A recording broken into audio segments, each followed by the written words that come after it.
The Few and the Many by C.S. Lewis. In this essay, I propose to try an experiment. Literary criticism is traditionally employed in judging books. Any judgment it implies about men's reading of books is a corollary from its judgment on the books themselves. Bad taste is, as it were, by definition, a taste for bad books. I want to find out what sort of picture we shall get by reversing the process. Let us make our distinction between readers or types of reading the basis, and our distinction between books the corollary. Let us try to discover how far it might be plausible to define a good book as a book which is read in one way, and a bad book as a book which is read in another. I think this worth trying because the normal procedure seems to me to involve almost continually a false implication. If we say that A likes or has a taste for the women's magazines, and B likes or has a taste for Dante, this sounds as if likes and taste have the same meaning when applied to both, as if there were a single activity, though the objects to which it is directed are different. But observation convinces me that this, at least usually, is untrue. Already in our school days, some of us were making our first responses to good literature. Others, and these the majority, were reading at school The Captain, and at home short-lived novels from the circulating library. But it was apparent then that the majority did not like their fare in the way we liked ours. It is apparent still. The differences leap to the eye. In the first place, the majority never read anything twice.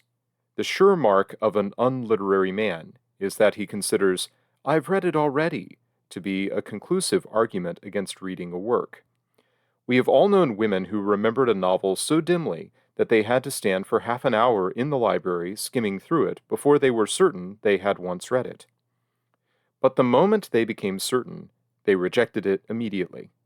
It was for them dead, like a burnt-out match, an old railway ticket, or yesterday's paper. They had already used it. Those who read great works, on the other hand, will read the same work 10, 20, or 30 times during the course of their life. Secondly, the majority, though they are sometimes frequent readers, do not set much store by reading. They turn to it as a last resource. They abandon it with alacrity as soon as any alternative pastime turns up. It is kept for railway journeys, illnesses, odd moments of enforced solitude, or for the process called reading oneself to sleep. They sometimes combine it with desultory conversation, often with listening to the radio. But literary people are always looking for leisure and silence in which to read, and do so with their whole attention. When they are denied such attentive and undisturbed reading, even for a few days, they feel impoverished. Thirdly, the first reading of some literary work is often, to the literary, an experience so momentous that only experiences of love, religion, or bereavement can furnish a standard of comparison. Their whole consciousness is changed. They have become what they were not before. But there is no sign of anything like this among the other sort of readers.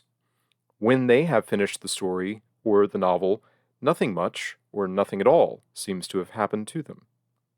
Finally, and as a natural result of their different behavior in reading, what they have read is constantly and prominently present in the mind of the few, but not to that of the many.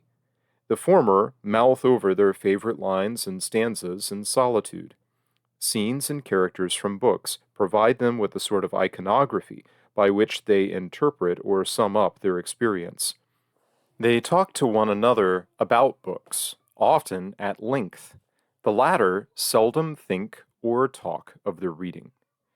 It is pretty clear that the majority, if they spoke without passion and were fully articulate, would not accuse us of liking the wrong books, but of making such a fuss about any books at all.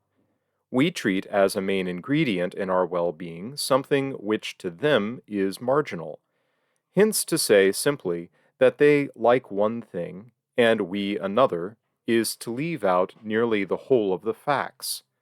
If like is the correct word for what they do to books, some other word must be found for what we do.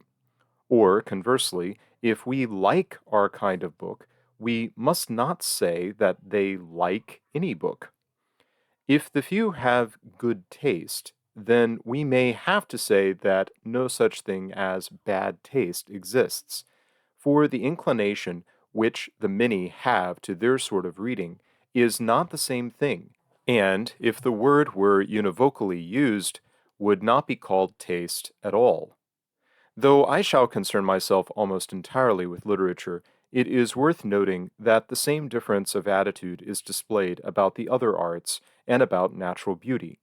Many people enjoy popular music in a way which is compatible with humming the tune, stamping in time, talking, and eating. And when the popular tune has once gone out of fashion, they enjoy it no more. Those who enjoy Bach react quite differently.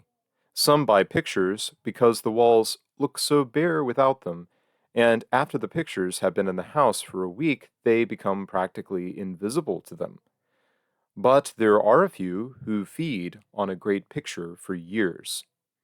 As regards nature, the majority like a nice view as well as anyone. They are not saying a word against it. But to make the landscapes a really important factor in, say, choosing the place for a holiday, to put them on a level with such serious considerations as a luxurious hotel, a good golf links, and a sunny climate, would seem to them affectation. To go on about them like Wordsworth would be humbug.